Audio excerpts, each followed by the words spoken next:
एक समय था जब भारत दुनिया की सबसे समृद्ध और शक्तिशाली सभ्यताओं में गिना जाता था।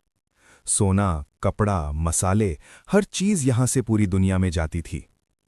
लेकिन फिर सन 1600 के आसपास कुछ लोग व्यापारी बनकर भारत आए, ब्रिटिश ईस्ट इंडिया कंपनी। शुरुआत में उनका उद्देश्य केवल व्यापार था, लेकिन धीरे धीरे उन्होंने भारत पर अपना अधिकार जमा लिया। ये अधिकार तलवार के बल पर कम और चालाकी, धोखे और राजनीति के जरिए ज्यादा हासिल किया गया।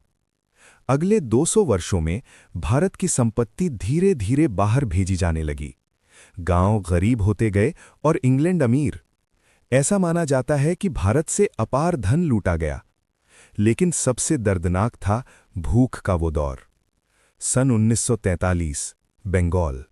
सड़कों पर भूख से तड़पते लोग, बच्चे, बुजुर्ग, लोग एक टुकड़ा रोटी के लिए तरस रहे थे। और जब भारत भूख से जूझ रहा था, तब भी अनाज इंग्लैंड भेजा जा रहा था। मदद करने के बजाय आंखें मूंद ली गईं, जैसे इन जिंदगियों की कोई कीमत ही ना हो। फिर आया 1919 का वो काला दिन, जलियांवाला बाग।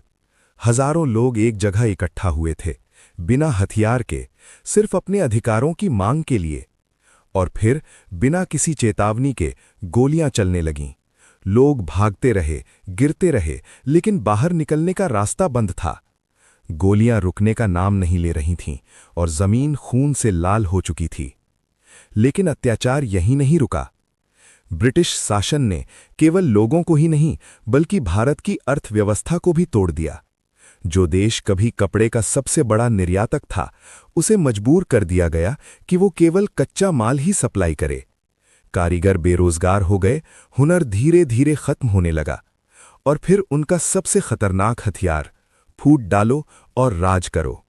धर्म और जाति के नाम पर लोगों के बीच नफरत पैदा की गई।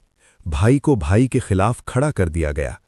और शायद सबसे बड़ा नुकसान यही था, जिसका असर आज भी महसूस होता है। जो भी आज़ादी की बात करता, उसे चुप करा दिया जाता। जेल, यातना या मौत। हजारों ऐसे वीर जिनका नाम इतिहास में दर्ज ही नहीं हो पाया। लेकिन इतने अत्याचार के बाद भी भारत झुका नहीं। आवाज दबाई गई, लेकिन खत्म नहीं हुई। और आखिरकार 1947 में भारत आजाद हुआ। लेकिन अंग्रेज सिर्फ देश छोड़कर नहीं गए। वे अपने पीछे छोड़ गए गरीबी, बंटवारा और गहरे जख्म जो आज भी कहीं ना कहीं महसूस होते हैं। ये थी ब्रिटिश शासन की वो सच्चाई जो अक्सर इतिहास के पन्नों में छुप जाती है, लेकिन इसका असर आज भी जिंदा है।